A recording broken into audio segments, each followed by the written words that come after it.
कोई भी देव स्थान पे अगर यदि आप जाते हैं, फिर व्रत कोई व्रत करते हैं, तीर्थ व्रत उद्यापन, कोई व्रत करने के बाद 16वें दिन 17वें दिन उसका उद्यापन करता है। जैसे सोमवार का व्रत हुआ, गुरुवार का व्रत हुआ, तो ये व्रत जो है करने के बाद उद्यापन उसका किया जाता है, गुरुवार, समझे। तो अगर इन सभी कर्म को आप करते हैं तो मुझे भी अपने साथ में रखना स्वीकार करेंगे, तो मैं आपकी वाम भाग में आने के लिए तैयार रहूंगी, अर्थात मैं आपकी जीवन संगनी बनने के लिए तैयार रहूंगी। यह कन्या की पहली शर्त। अकेले तीर्थ स्थान देवस्थान कोई भी व्रत है, कोई भी नियम है, नहीं करना।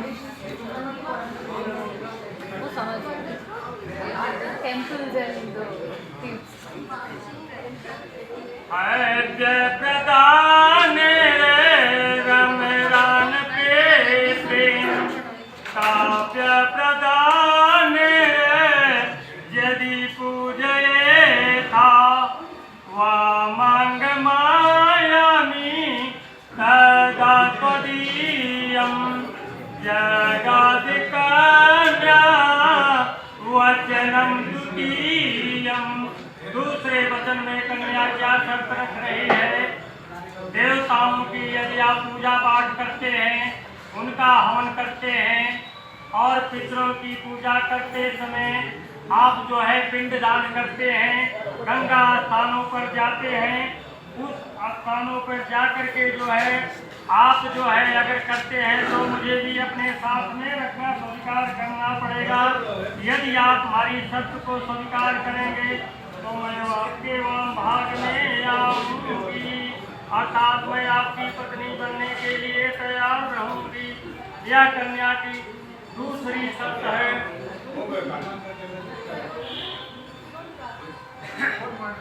कौटुंब रक्षा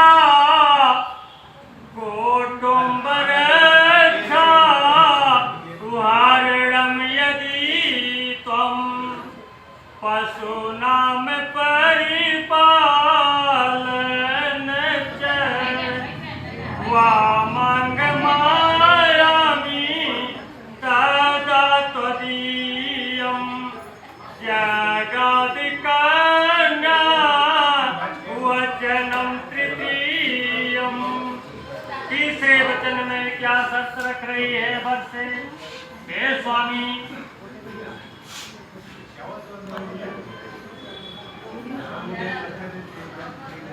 परिवार का पालन पोषण करते समय जिस प्रकार से अपने परिवार का पालन पोषण करते हैं और उसकी रक्षा करने के लिए तैयार रहते हैं, उसी प्रकार से यदि आप कोई जीव जंतु या जानवर, गाय और भैंस या वगैरह जो भी आप जो है उसको पाल करके रखते हैं, तो उसका भी सेवा करना आपको पड़ेगा, उसका पालन पोषण करना पड़ेगा। ये नहीं कि उनको अपने दरवाजे पर रख लिया है, लेकिन हम आप खाते पीते हैं, बच्चों को देखते हैं, उनको नहीं देखते हैं। तो इस प्रकार से यदि आप संस्कार करेंगे, पशुओं का पालन पोषण करेंगे, हमारी भी पालन पोषण करेंगे, तो मैं आपकी धर्म पत्नी बनने के लिए तैयार रहूंगी। यह कन्या की तीसरी आयं वयं धान्य धानादिकानं प्रीत्वा निवेशन गृहे निर्विद्या वामांग मायामी तदा त्वदीयं जगादिकन्या वचनं चतुर्थं। चौथे वचन में कन्या कहती है, देश हो या विदेश हो या परदेश हो या अपने ग्राम में कोई भी बिजनेस, व्यापार, नौकरी, XYZ कुछ भी यदि आप करते हैं, जो भी आपको वहाँ से मुद्राएं पैसे मिलते हैं, उस सब पैसे को जो है बेफजूल खर्च नहीं करना। उसकी जो महीने की पेमेंट है, जो आमदनी है, वो आपको मुझे बताना पड़ेगा। समझ गए? और तो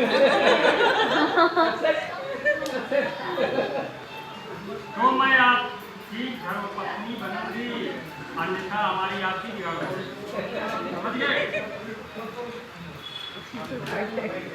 अभी क्या है?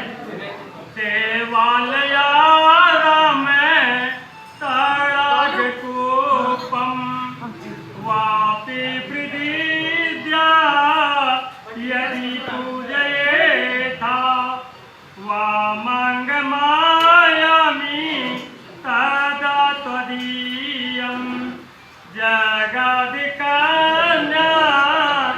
वचनम च पंचमम। पांचवें वचन में कन्या क्या शर्त रख रही है? देवालय, कोई यदि आप टेम्पल या मंदिर देवस्थान को बनवाते हैं, देवालय राम तड़ाग कूपम या तालाब या पोखरा को बनवाते हैं, कूप को कुआं को बनवाते हैं, उनकी प्रतिष्ठा पूजन आप करते हैं। मंदिर बनवाया तो उसका प्रतिष्ठा पूजन करते हैं, कोई तालाब कुआं किए तो उसका पूजा पाठ करते हैं उद्घाटन के लिए। तो वो सब अकेले नहीं करना, मुझे भी साथ में रखना। तो मैं आपकी धर्मपत्नी बनूं। अकेले कोई भी काम नहीं करना बिना मेरे सलाह के, और मुझे भी साथ में रखना पड़ेगा। समझ गए? क्योंकि यज्ञ कोई भी होता है बिना धर्मपत्नी के नहीं होता।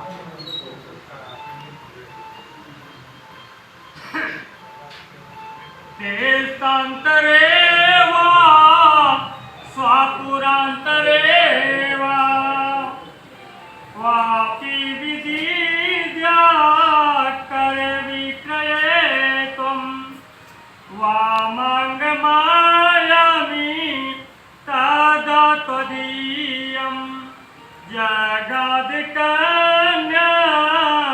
वचनम च स्थास्तम। देश या विदेश में जाकर के कोई भी वस्तु को खरीद करके लाते हैं, अपने घर पे लाए, और उसको यदि आप बेचना चाहते हैं, कुछ लोग विदेशों में जाते हैं, बाहर प्रदेश गाँव में जाते हैं, अच्छी चीज़ खरीदते हैं, या मकान खरीदा, घर खरीदा, कुछ भी खरीदा, गाड़ी खरीदा, तो आप मेरी सलाह लेकर के उसको बेचना, अकेले नहीं बेचना। क्योंकि अगर आप अकेले बेचते हैं तो पूरा तो पैसे पॉकेट में जाएंगे, इधर हमको बोलेंगे कुछ भी नहीं है, तो आएगा नहीं। मेरी सलाह लेना पड़ेगा। खरीदना है, बेचना है, कोई प्रॉपर्टी खरीदना है, बेचना है, वो सब में सलाह लेना पड़ेगा। या कन्या की छाटनी बचन, सातवीं वचन बहुत दिक्कत पूर्ण नहीं होती। ये तो पक्का 100% नहीं होता है, नहीं कर पाते। सुनिए पहले। ना सेवनीना पर किया जाया भवे भवानी ना कामनी च वामंग मायामि तदा त्वदीयं जगदिकन्या वचनम च सत्यम। कन्या जो है सातवीं स्वर बहुत बहुमूल्य स्वर है।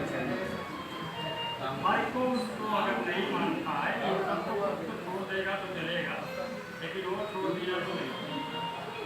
वो सत्य क्या है? पराई स्त्री मेरे के सिवा, समझ गए? कन्या कहती है हे स्वामी, पराई स्त्री मेरे सिवा कितनी भी सुंदर क्यों ना हो, कामनी हो, सौंदर्य अच्छा हो, इंद्रदेव जो है इन स्वर्ग लोक से इंद्र मतलब अप्सराएं को भेजते, लेकिन उसको कभी जो है अपने जो है निगाहों से देखने की चेष्टा नहीं करते।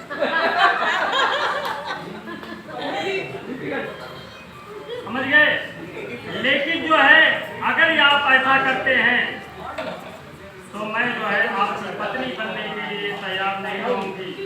लेकिन सातवीं शर्त को स्वीकार तो कर लेता है पर, लेकिन मंडप के बाहर जब निकलता है तो ये शर्त भूल जाता है, और भूलने के बाद पार्कों में, गार्डन में जाकर के किसी सुंदर लड़की को देखेगा तो मुग्ध हो जाएगा और अपनी पत्नी की शर्त को भूल जाता है। और ऐसी शर्त को अगर आप भूल जाएंगे तो पत्नी को अगर थोड़ी भी जो है जानकारी हो जाएगी तो दोनों में अनबन हो जाएगा, दोनों में नहीं चलेगा, समझ गए। इसलिए आप ऐसा जो है कभी करने की चेष्टा नहीं करना। तो आप संस्कार करते हैं साथों साथ करेंगे। हाँ, अगर आप संस्कार नहीं करेंगे तो कन्या क्या बोल रही है जानते हो? मैं के चली जाऊंगी तो देखते हो, मैं के चली जाऊंगी तो देखते रहियो। समझ गए?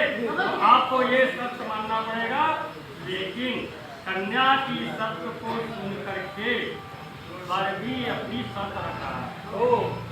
वर की भी शर्त है, अगर 7 वचन तो मैं आपका मानूंगा, लेकिन आपको मेरा 5 वचन मानना पड़ेगा। अगर 5 शर्त मानती हैं तो हमारा आपका बहुत अच्छी जिंदगी कटेगी, दाम्पत्य जीवन आराम से रहेगा, नहीं तो नहीं रहेगा। बड़ो बात अभी घर की शर्त क्या है सुन लीजिए।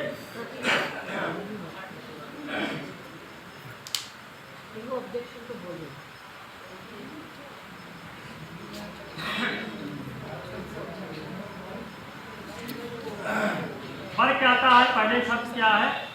क्रीडा शरीर संशयकारे समाजोत्सव में दर्शनम हास्यम परगीयनम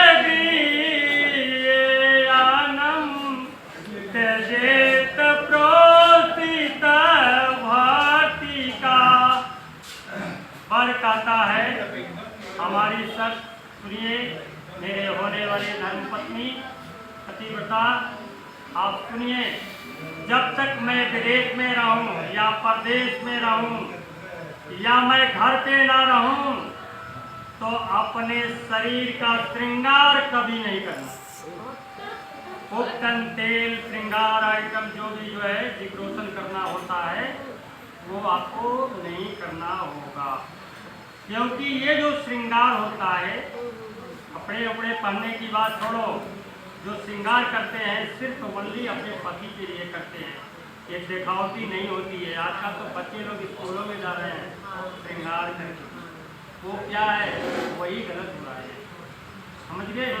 जब तक मैं जो है घर पे रहूं तो अपने शरीर का श्रृंगार करना नहीं करना। और पराये लोगों से, अगर पति हताहत में है तो कोई भी रिलेटिव में आता है तो किसी पराये लोगों से हंसी मजाक भी कर सकती हैं, और अगर मैं नहीं हूं तो आप किसी से हंसी मजाक करने की कोशिश नहीं करें। यह हमारी पहली शर्त, क्योंकि ये वास्तव में हकीकत है। अगर पति नहीं है, बाहरी आदमी कोई घर पे आया है तो सेवा स्वागत करो, जाओ, बात खत्म। और जब अपने फैमिली लोग बैठे हैं तो हंसी मजाक करना भी कुछ दूसरी बात होती है, इसलिए वो शर्त सही रख रहे हैं। तो ये जो है शर्त है। इसके बाद पंचम ध्रुमालो साचितम ममागता ज्योतितमा में चिते वाचा वाचम न लोपेते। पांचों ध्रुव तारा, पांचों ध्रुव तारा जो है वह जो है अग्नि को साक्षी दे करके जो है विष्णु, अग्नि और ब्राह्मण स्वजाति भाई बंधु, पांचवें ध्रुव तारा, यह सब मेरे साक्षी हैं। यह जो है मेरे साक्षी हैं, इसलिए जो है आप इस प्रकार से जो है करना जो है। तौ चित्तम मम चित्ते वाचा वाचम न लोपते प्रते में सर्वदा देयम हृदय संबरानने। आपका चित्त, हमारा चित्त एक ही तरीके से चलना चाहिए। हमारा जो मन है वही मन आपका मिलना चाहिए, और हमारे वाक्य का, हमारी आज्ञा का उल्लंघन नहीं करना पड़ेगा। मैं जो कहूँ उस बात को मानना पड़ेगा। जो कुछ मैं कहूँ उसको सदा अपने हृदय में रखना। इस प्रकार मेरे पतिव्रत धर्म का पालन आपको करना होगा। यह व्रत की तीसरी शर्त है। चौथी शर्त क्या है? मम तुष्टत् कर्तव्या बंधूनां भक्तिदरात् मम आज्ञा परिपाल्यथा पातिव्रत प्रायणा। मुझे जिस प्रकार से आपसे संतोष हो उसी प्रकार से आप कार्य करना। हमारे भाई बंधुओं के प्रति आपको आदर भी करना होगा। हमारे परिवार के श्रेष्ठ लोगों को आपको आदर करना होगा और भक्ति भाव रखना होगा और अपने पतिव्रत धर्म का पालन भी करना होगा। वही मेरी आज्ञा का पालन करना होगा। और जो है, अगर आप ऐसी मेरी आज्ञा का पालन करती हैं तो मैं आपको अपना पत्नी बनाने के लिए स्वीकार करता हूँ। और इसके बाद बिना पत्नी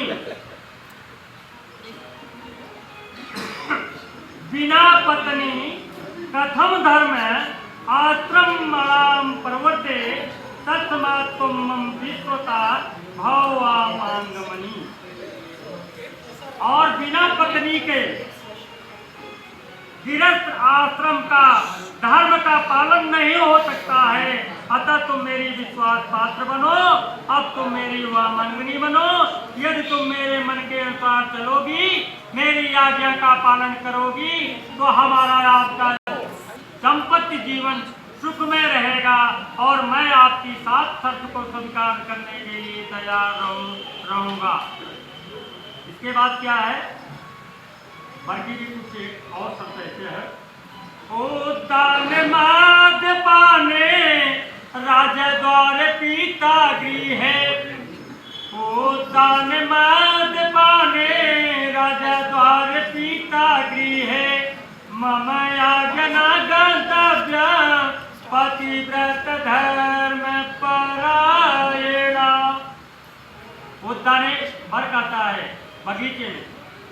मध्य पाने मदिराने की दुकान के सामने वाली जो सड़क है, रोड है, उस रास्ते से कभी नहीं।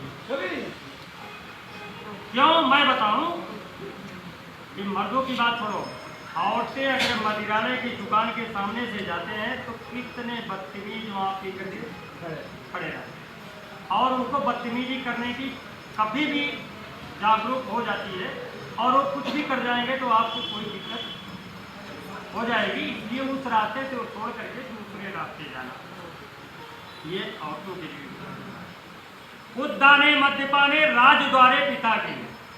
और राजा के दरवाजे पर जो राजा है, अपने क्षेत्र का हो या कुछ भी हो, जब तक आपको इनवाइट नहीं किया है और मैं नहीं हूँ तब तक आपको नहीं जाना है, चाहे वो राजा नहीं कुछ भी हो।